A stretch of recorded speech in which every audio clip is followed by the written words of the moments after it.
We're here at the City Art Salon with our current artists who are in a show together called The Emerging Paradox. This is Mia Fabrizio, and this is Robert Zurer. They're here to talk about what they do, why they do it, and how they do it, and to take your questions. So without further ado. You go. I was ready for that. Yeah. Thanks, everyone. Thanks for coming today. I know there's a whole lot going on this weekend, so thanks for spending part of your Saturday with us at City Arts. My name is Mia Fabrizio. Thank you for the introduction, Gabe. Let's see, where do we start? I won't start too far at the beginning. I will say that I was brought up in Conshohocken, so I feel a little bit neighborly here. I guess I'll also say, like, the first time that I met Kenny and Gabe, it felt familiar and comfortable and really kind of sweet. So I think that the work that I chose to bring here is a little bit more intimate than the work that I've shown recently in some other places. So a lot of the context behind this work is the home that I grew up in, family relationships, personal identity, and I guess that gets expressed, not even I guess, I'm pretty sure of it, I made the work. It gets expressed through not only the layering of the materiality, but the idea of these layers within architecture also relating to the layers of individual identity, and that none of us are really ever just one thing, and that comes forth through all the things. And I'm super stoked to be showing with Robert. We're here in the Emerging Paradox. I think we both think that we're pretty funny. I hope you can see some of that humor within our paintings. We see it, I think, individually and for one another and chuckle. But Robert, do you want to talk about your paintings a little bit, or should I keep going? You keep going. No, come on, it's your turn. I'm happy, you know. Oh, well, so did you pick your paintings, or did you have Kenny pick the paintings? No, I picked them based on variety, how old they were. I wanted to pick more new stuff than old stuff. But I wanted to, before I started saying anything, I wanted to reiterate about this space and these people that run this space. They're just the best. It's a labor of love, and the love gets felt. Yeah, super special, and you feel it immediately. So it's very special, it really is. So I just wanted to say that. No, I didn't really think about what worked. I didn't want to bring too much old stuff, that's all. I brought a couple of things that are a little old, but that's... I brought things that are relatively more so current for me, because the work for me, in contrast to me, I don't really think about any kind of concepts or anything actually before a work starts. So it's really a form of discovery, and since if we're doing it right, we change all the time. Maybe we don't notice it, but I think that we're changing all the time. And so that one of the ways to, I mean, aside from therapy or, you know, going to church or other things like that, one of the ways that we can see ourselves from a perspective that is not our own is to make work and see what it looks like. And then the way I make it, it's an iterative process. So I'll make a mark and nothing's happening, and then something speaks to me, and I react, and at some point it begins to have its own life, and at the end it means something that is very personal to me, but also I hope, because I don't know where the impetus is coming from. And I would like to think that it comes from a place that's common to humans. I mean, maybe the collective unconscious, maybe another part of us that's all the same, perhaps the spiritual part. So it's revealing. So that's how I think about my work. Any more to say? I think we're done here. Thanks for coming out, folks. Yeah, you really are. You really should do stand-up. Thank you. I'm working on it. Another high-paying job. Yeah, get on. But what you said, I think, does touch a note, and I don't know if I heard someone else speak of it in a way, or if, God, I hope it wasn't a meme, but it might have been a meme. Maybe Constance McBride posted a meme, because she posts good ones if you follow Constance. But it was something like, when we go into the studio, we bring everybody with us. That's John Cage, by the way. John Cage. No, it's not Gustin. It's Gustin, John Cage. Gustin, I'd like to say it's Constance McBride. It's Constance McBride. But regardless, right? But you're yeah. And so again, you come into the studio. There's everybody with you. There's all of your crits, all of your art history, all of your baggage, all of your personal desire, everything that you, friends, foes, you know, all your old stuff, everything. And then one by one, as you start to work, they leave. One by one, and at some point, wait, don't skip this part. And then it's you and the material. I didn't hear hopefully, at some point, you leave. Yeah. Right. Yeah. But that was actually one of these things that everybody ascribes to Philip Guston, because it's in one of the movies that he sees. But he heard it from John Cage. He heard it directly from John Cage. And if you know John Cage, it makes perfect sense. Yeah, we like that.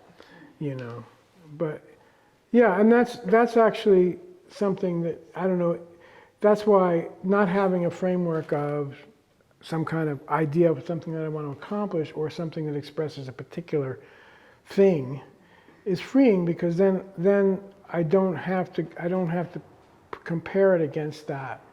So I can hopefully leave at some point, and every once in a while it does happen, but most of the time it's just a lot of chatter, and you know, but it does I admire happen. that you can go in with and be that free. And I was saying this, was I saying it to you, Hannah? That I like to think of myself as very kind of like laid back and free-spirited, but I'm not. I'm like a way overthinker, and kind of like, and super kind of tight about some things. I guess some of these pieces I went in with an idea, and then as a mixed media artist, I think particularly the media gets to talk back, and then it becomes kind of a dance. You know, or you think what you want to do with it, but then the media says, or whatever you're working on, the substrate and so forth, says, well, you can't do it quite like that, or we're not going to stand up to you. Says no. Yeah. So you pivot. There is one piece in this show though, and it's probably like one of my top 3 pieces that I really like, that I planned from start to finish. And it went accordingly, like order of operations was on point, like everything went, and I still liked the piece at the end. Oh, that's great. And then that was like the most amazing point, because as we kind of were talking about earlier, sometimes you don't end up liking it as much. It feels either contrived or overworked or something. Yeah. But nostalgia is not the way it used to be, is a piece that's in this show, and I'd say that that's one of my favorite pieces. Which is which one? In the middle here, between Robert's piece, it's actually a diptych. So the piece, the part of it on the left kind of shows materials in a home, in my family home that I grew up in. So we're talking like early 80s, probably left over from the 70s. It probably lacked an update, where you still had the dark brown paneling. And behind there was probably some drywall or some wallpaper. And you'll see like the wallpaper that I chose is called like an Italian Super 8. It was left over from a friend's bathroom job. So I like to upcycle materials, but also compare what is inside and outside. So nature versus architecture, what is constructed and what is natural. So it does show flowers or floral growth, but it's as if the wallpaper then left its own residue on what was behind it a little bit. So kind of thinking in my mind, and again, it might just be strictly me in the studio overthinking it, but thinking in my mind that the way that cultural residue kind of sticks with us, what we take that is passed on to us, what we leave, and then what we kind of add to it, and how is that represented within the spaces that we occupy as well. So in that, you're kind of digging back through the wall a little bit to kind of a construct that is a framework that's 16 from center and kind of represents that order or that system or that structure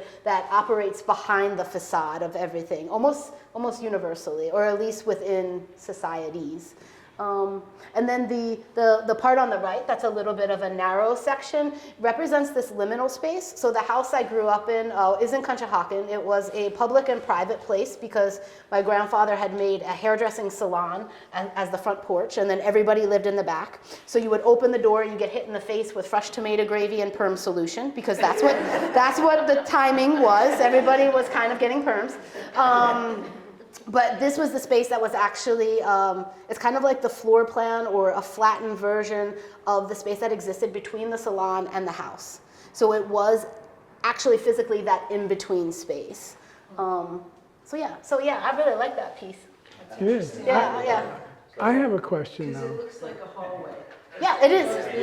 Yeah, it is pretty much just a little hallway. It's not very long, Right. maybe 10 feet, if that, from door to door. But you can see in the section at the top, there would be like 3 stairs, a little doorway, and then you have my grandmom's seat at the table. So she would be like, that's how you know who rules that section of the building. Yeah. Great, I love it. Thank you. I'm in construction, so I see it all now. You know, Yeah. I see everything. Right on. Well, if you have any materials for me, we'll talk in a little bit. Thank you. We'll exchange contact. Well, that brings up the thing we were talking about before, which is, do you want to say what in that kind of detail? I mean, you do, obviously, you just did. But I mean, do I want to say in detail what I think?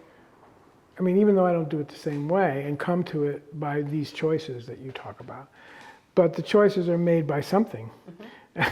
I still don't know what. But at the end, I come up with some, it's not done until something has a certain serious meaning for me, right?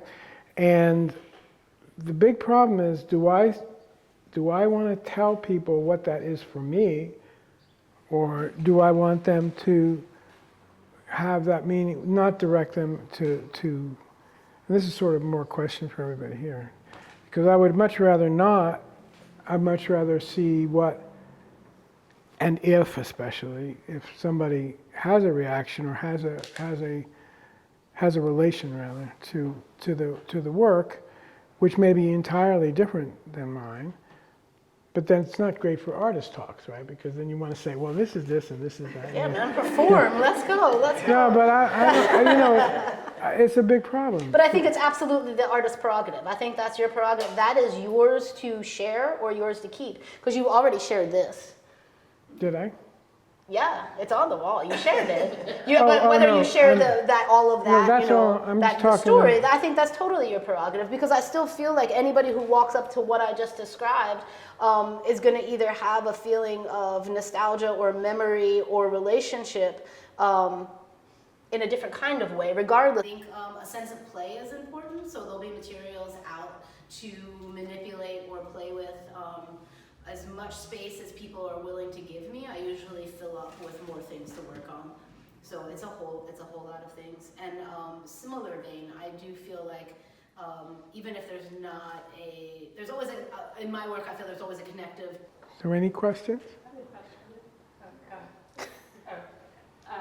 So Robert, just to put you on the spot here. I love to be on this one. So your work to me looks really narrative, and I can, spin out my own story for each of your paintings, but the one that I'm really particularly curious to hear your story about is the one on the wall behind you on the left. This one. Yeah. Okay, you really do. Well, this really is, do. well, You're gonna ruin it, you know that, Okay, right? You're totally free to disagree with what you say no, about your work. no, well, I'll tell you what, I'll let you know, but you tell me what you think.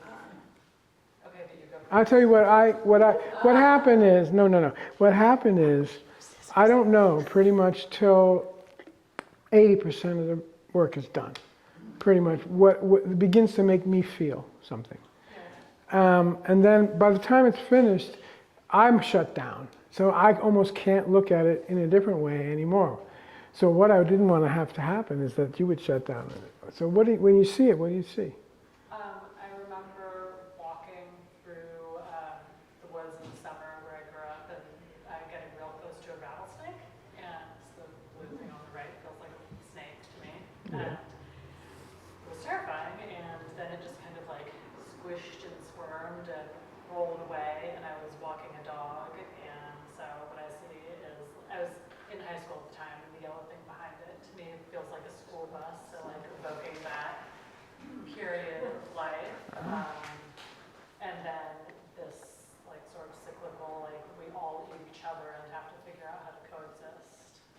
Yeah. the nature. So it's like, looks like this That's sort of great. dog, deer, maybe eating or holding and protecting a bird that is having a conversation. So very or an different. It's argument very or different from. housing. So, but yeah. So the emotion for you would be if you had one word, or you couldn't. I mean, it's kind of like a conflict between, oh, yay, we're all making it work, and also this is kind of really scary at the same time. Yeah. Well, so that connects. So let me tell you, we don't have children present, so that's good. So this is both aggression toward the snake, which is, there's a lot of things that have been associated with snakes. And then this is a kind of an inviting posture. So essentially it's a sexual painting. And it goes both ways. So it's kind of like, when I submit this to a open call, they asked for a little description, so I just said, fuck me, fuck you. Which is both. In other words, both the aggressive outward and also the offering up. So that's what I thought it was about. Yeah. Yeah, and it's interesting, I feel like we're I don't know if you look at it that way. emotional residue, but from very different What? origins. But it's the same kind of conflict. It's the same kind of like, either it's either passive or aggressive, or yeah, or well, it's one painting. Yeah. Quick So- follow-up, the open call, with that description, did they take the painting? No, no, they didn't. Well, they're lost. Good question. Thank you. Thank you for sharing.